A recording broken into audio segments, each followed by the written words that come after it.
आजचा तरुण मोठा उत्साही आहे। भारतीय संस्कृतीबद्दल त्याला अभिमान आहे। त्यामुळे नवीन वर्षाचे स्वागत करताना तरुणांनी मद्यधुंद अवस्थेत उत्साहाचा बेरंग करू नये असे आवाहन केंद्रीय शुल्क कार्यालयातील पोलीस निरीक्षक अशोक देसले यांनी केले।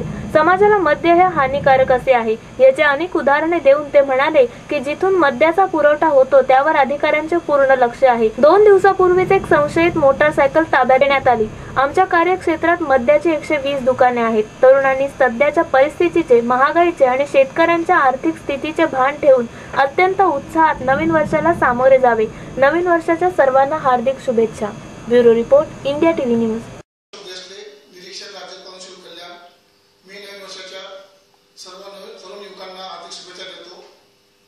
आज हार्दिक शुभेच्छा देऊन मी आपणास एक आवाहन करू इच्छितो की जे युवक तरुण देशाची भावी पिढी आहे, जे नशेच्या आहारी जाऊन नवीन वर्षाची सुरुवात करतात, त्यांनी असे न करता मनामध्ये एक संकल्पना घेऊन एखादी संकल्पना करावी जेणेकरून समाजामध्ये चांगला संदेश जाईल। सर्वांना परत नवीन वर्षाच्या हार्दिक शुभेच्छा देतो।